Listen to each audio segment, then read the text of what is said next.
Labour's failure to call for a ceasefire in Gaza has led to a lot of anger in Britain, and at a recent event in Stockport, Deputy Leader Angela Rayner was interrupted by protesters.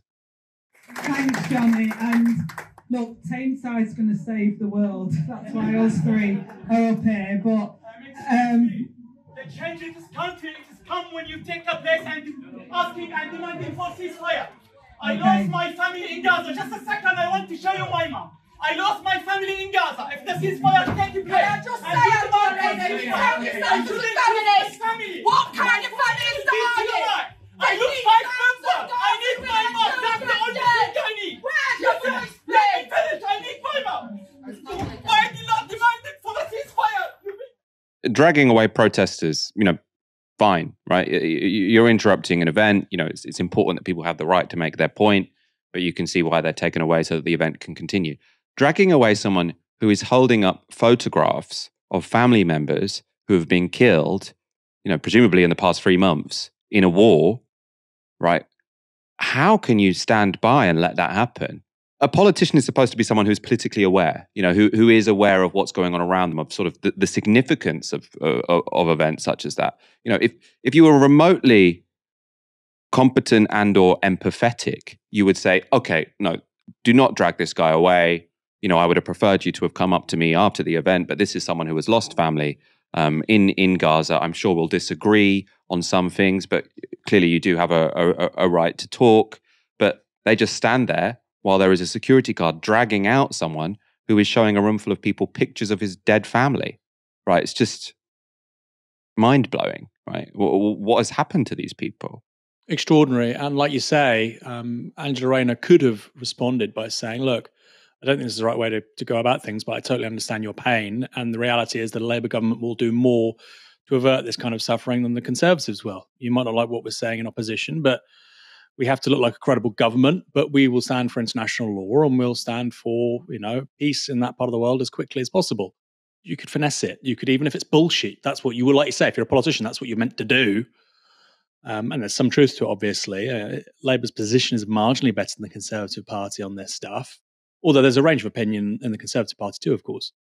So, Cameron is a lot better than somebody like Suella Braverman, what they're saying. Suella Braverman has absolutely, entirely uncritical support for Israel. Uncritical. Israel could oversee 2 million people going to Egypt. She would say no problem, I think. Cameron is somewhat different. So there's a spectrum of opinion here, and I think Labour could point to that. But I saw one tweet today, Michael, which said that Labour has already had their Iraq war moment. The Starmer's Labour has already had their Iraq war moment and they failed the test. I don't think it's quite that bad, but I also don't think they recognise the scale of the problem. You talk to any Labour candidate, councillor, even MP, if they're being honest, of course, it's harder to access MPs. Talk to any of them. You say, when you canvass, how big is this an issue on the doorstep with your voters?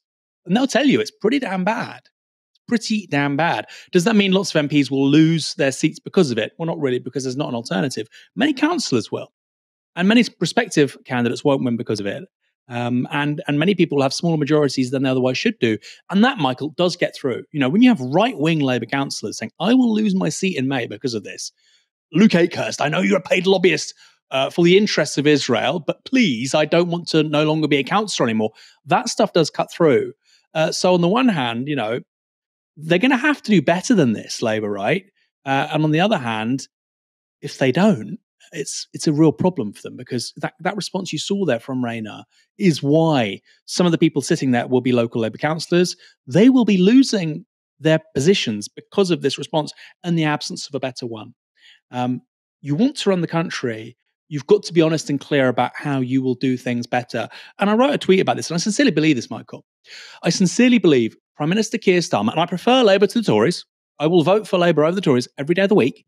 Although, of course, how you vote should depend on who your candidates are, where you are, etc. But Labour versus Tories, I will vote for Labour every day of the week. But I think it's pretty clear, to me at least, that Keir Starmer is far more likely to take us into a mad war than Rishi Sunak. Precisely because he feels he has something to prove, and because it would mean some headlines about owning the left, the end of Corbynism, as if that's more important than averting casualties with regards to overseas conflicts. We lost almost 500 people in Afghanistan. Put aside what happened to the poor Afghan people. Britain lost 500 people in Afghanistan. We spent tens of billions of pounds for Tony Blair's mad war in Afghanistan. What do we get? Okay, well, actually, the major legacy was an increase globally of opium production. That's what we paid for. That's what almost 500 people died for. I'm not going to sugarcoat it because as journalists, that's not our job. Our job is to be honest, to relay factual information. And I worry, Michael, that frankly, Keir Starmer's Labour would do the exact same thing.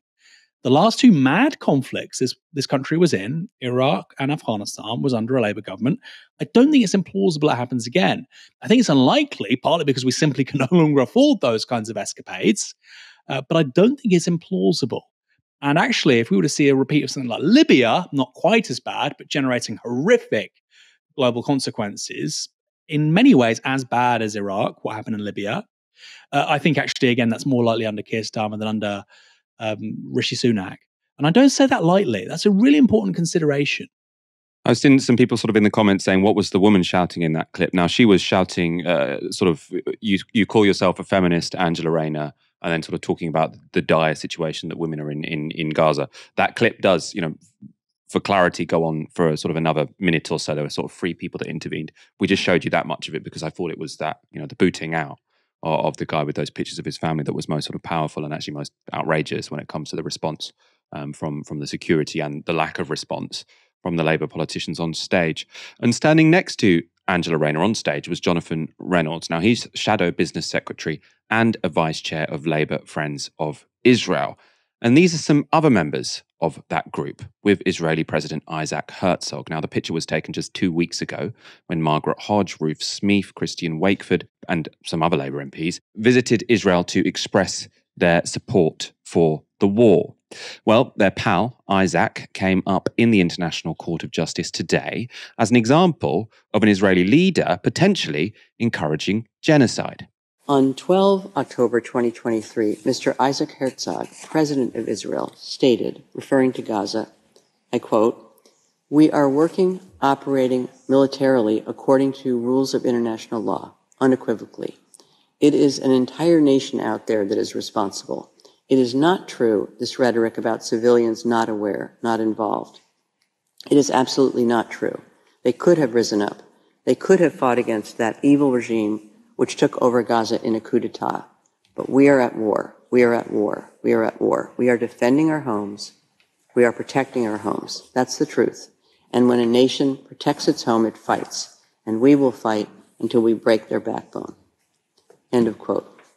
That was a quote from Isaac Herzog being read out in the International Court of Justice, so the highest court in the world, really, as an example of someone using potentially genocidal rhetoric.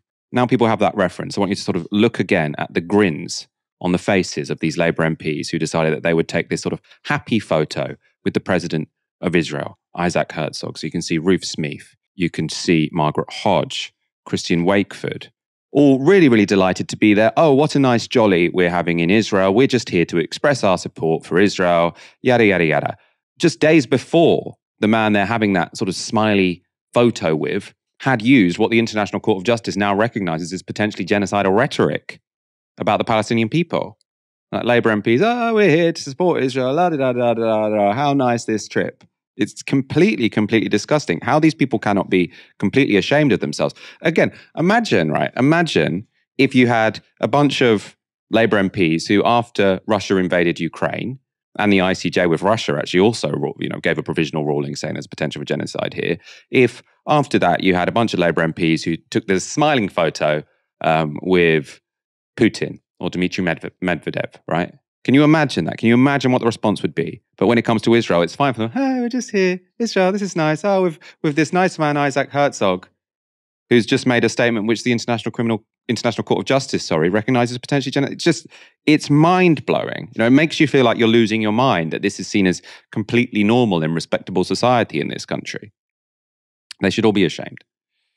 And Keir Starmer should be ashamed because he is, he's just put Ruth Smeeth in the House of Lords. These are people he's putting front and center in how he has remade the party. They're there on a jolly with Isaac Herzog.